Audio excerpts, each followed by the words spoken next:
You know, we haven't done a painting tutorial in quite a while.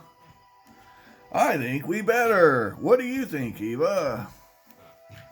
Why, that's a capital idea, Josh, it is. Oh, Eva. You know, I always thought you had a more feminine voice than that. But, yeah, I guess not. So, what are we painting? Well, I'm glad you asked, Eva. Ooh, let me get that head. Oh, there. Oh, she's out of here. She wants to sit in my lap now. Okay. Hi. What's up? So we're painting now. Do you know the rules when we're painting? No? Okay. Step one. Well, what are we painting? Step one, clean the model. Step two, remove all mold lines. Right? These are very useful in that.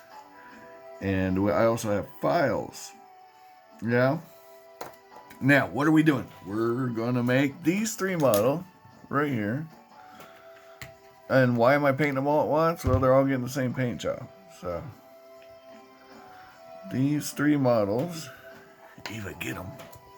Execute them, Eva. Oh, wow, you've done it now, haven't you? You just knock everything everywhere, don't you? I guess it's just Eva land, isn't it? All right, so these three models are going to get the painting treatment. And we're doing a speed paint. Although one of these I might take my time on because it's going somewhere. Surprise, surprise. So what are we painting? Well, I got a Goliath. We've got two Barbarians with Freakin barrels. And I didn't see a lot of mold lines. So we're just going to go with it. And if we run into anything, we'll clean it up. So, step one, gesso. Gesso, are you guys ready? Gesso? Just so you know. Now, nothing fancy here, so I'm going to pause the video. We're not going to go all buck wild and crazy on, you guys don't really need to watch me put a coat of gesso on, do you? And we're just going to, take a little gesso. Put it on the brush. Yeah. Just gotta find the brush. Which brush is our gesso brush? Man, if I were organized, I'd be dangerous. Alright. We'll just use this brush. Okay. Doesn't take much either, guys. A dab of deal. The gesso, what's it for? You add a little water to it, by the way. A little water. Thin it out. The gesso, what it does is it gives the paint something to stick to, okay? And it, by design, sticks to whatever it's applied to. So you get the wonderful dual effect. It's a primer. Yeah, that's exactly right. We're priming the model.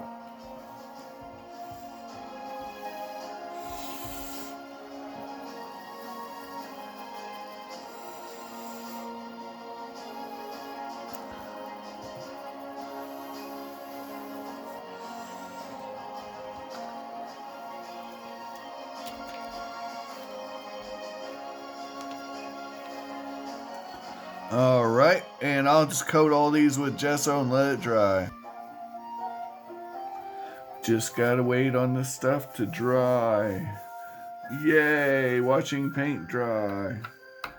Very exciting. Our next step, we will hit our models with dark tone. This is going to, so we can see all the details.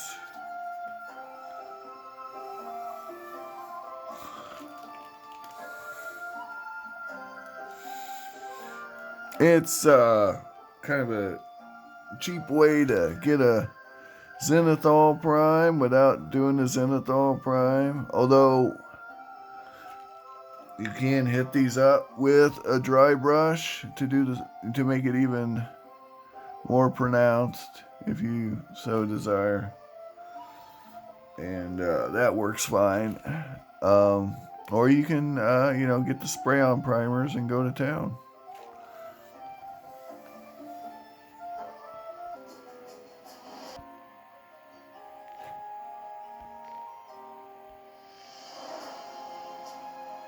Should come out with something like this.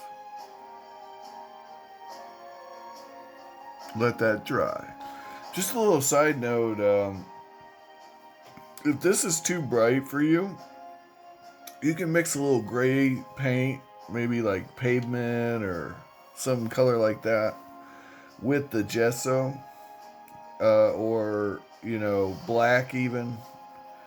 And that way you could do an actual zenithal prime type process. Let me show you what that looks like when it's done. I do have videos on the process, but I don't use the exact color pattern you're going to see because this is all just black to white, so grays. Hold on. And if you don't want to paint your models, but you want them to have a little pop, this is an excellent method. It's fast. I did the whole board game, Wrath of a Charlatan, in probably half an hour. And this is what you get for your trouble. Now, again, this is just mixing the gesso with the gray paint, or white, well, black, and then a little white, and a little white. And you dry brush it on. And this is what you get. And then at the end, you add a wash. I think I used a bluish wash on this. But as you can see, it's not bad. Here's a Grell. Makes it almost look like a statue, right? Now these need painted, obviously, but they're already zenithal primed for me. And you could do the same thing. It's just a little dry brush and adding a little black to the gesso, and then white, different shades of gray, and a little white with each coat. And you'll of course always want to make it mimic light, right? Okay, I think that's it for this video. Next up, we're going to do our base coats. Yay! And like I said, one of these is getting sent out to one of my lucky subscribers, so it's going to be amazing. Take care, and like, share, subscribe.